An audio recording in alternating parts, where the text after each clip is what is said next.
Assalamualaikum warahmatullahi wabarakatuh. Halo teman-teman semuanya.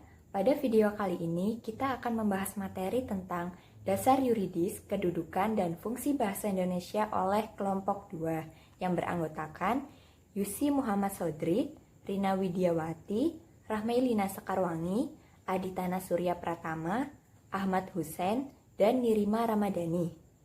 Dasar yuridis bahasa Indonesia. Ada 3 undang-undang kebahasaan. Yang pertama, Undang-Undang Dasar 1945 Pasal 36 tentang bahasa resmi. Yang kedua, Undang-Undang Nomor 24 Tahun 2009 tentang bendera, bahasa, dan lambang negara serta lagu kebangsaan. Dan yang ketiga, Peraturan Presiden Republik Indonesia Nomor 63 Tahun 2019 tentang penggunaan bahasa Indonesia. Halo semuanya, perkenalkan nama aku Nirima Ramadhani. Aku dari Prodi Teknik Sipil Fakultas Teknik dengan NIM 51114211006. Nah, di sini aku mau jelasin tentang materi dasar yuridis bahasa Indonesia yang tadi telah disebutkan oleh teman saya Sekar. Materi dasar yuridis yang pertama yaitu pasal 36 Undang-Undang Dasar 1945 yang berbunyi bahwa bahasa negara ialah bahasa Indonesia. Ini menjadi tanda bahasa resmi pada tanggal 18 Agustus 1945 dengan disahkannya Undang-Undang Dasar. Berawal dari Sumpah Pemuda 28 Oktober 1928 sebagai bahasa persatuan. Ikrar ketiga dalam Sumpah Pemuda tersebut menegaskan bahwa para pemuda bertekad untuk memuliakan bahasa persatuan, yaitu bahasa Indonesia.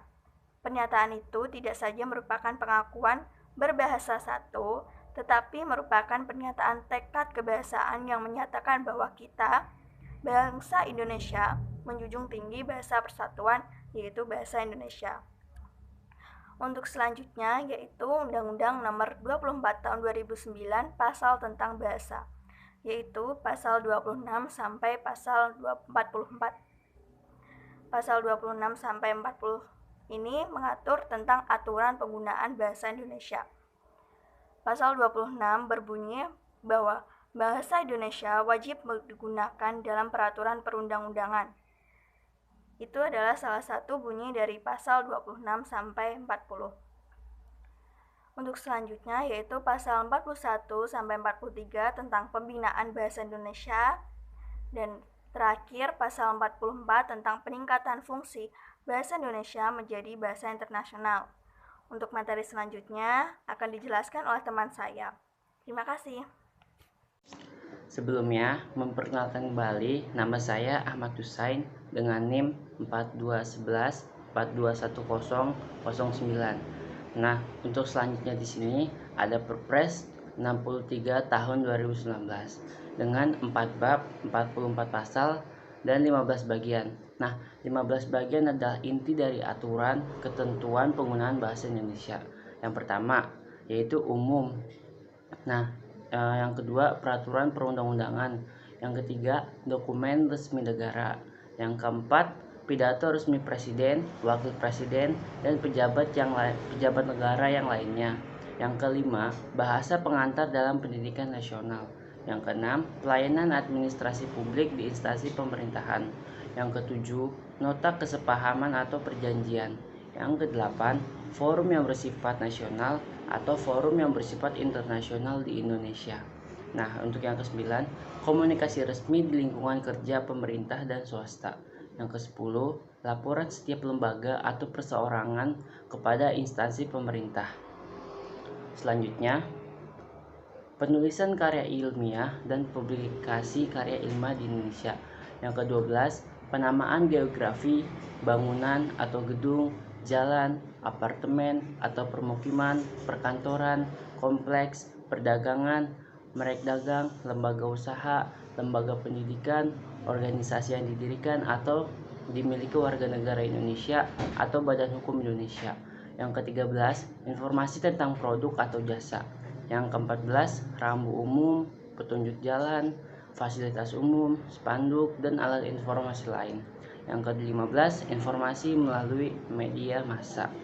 Mungkin itu saja dari saya. Terima kasih.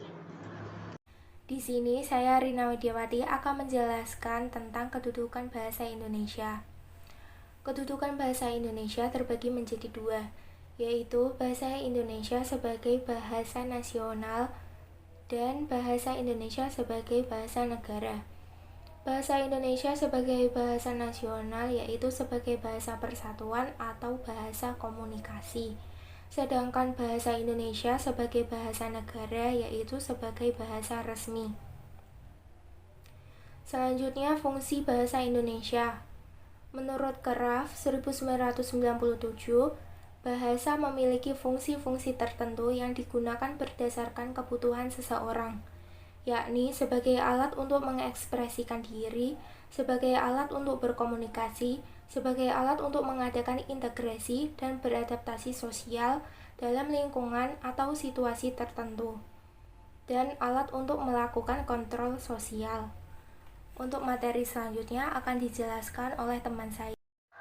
Assalamualaikum warahmatullahi wabarakatuh. Perkenalkan, nama saya Yusi Muhammad Sodrik dari Fakultas Matematika dan IPA Prodi Pendidikan Fisika dengan NIM 4201421076. Kali ini saya akan melanjutkan materi yang telah disampaikan oleh teman saya yaitu Rina Widiawati, yaitu fungsi bahasa Indonesia sebagai bahasa nasional dan fungsi bahasa Indonesia sebagai bahasa negara.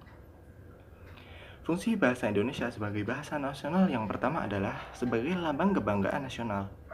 Yang kedua, sebagai lambang identitas nasional. Yang ketiga, sebagai alat pemersatu berbagai masyarakat yang berbeda-beda latar sosial, latar budaya, dan latar bahasanya. Dan juga yang keempat adalah sebagai alat perhubungan antar budaya dan antar daerah. Untuk fungsi bahasa Indonesia sebagai bahasa negara, yang pertama yaitu sebagai bahasa resmi kenegaraan. Yang kedua, sebagai bahasa pengantar di lembaga pendidikan.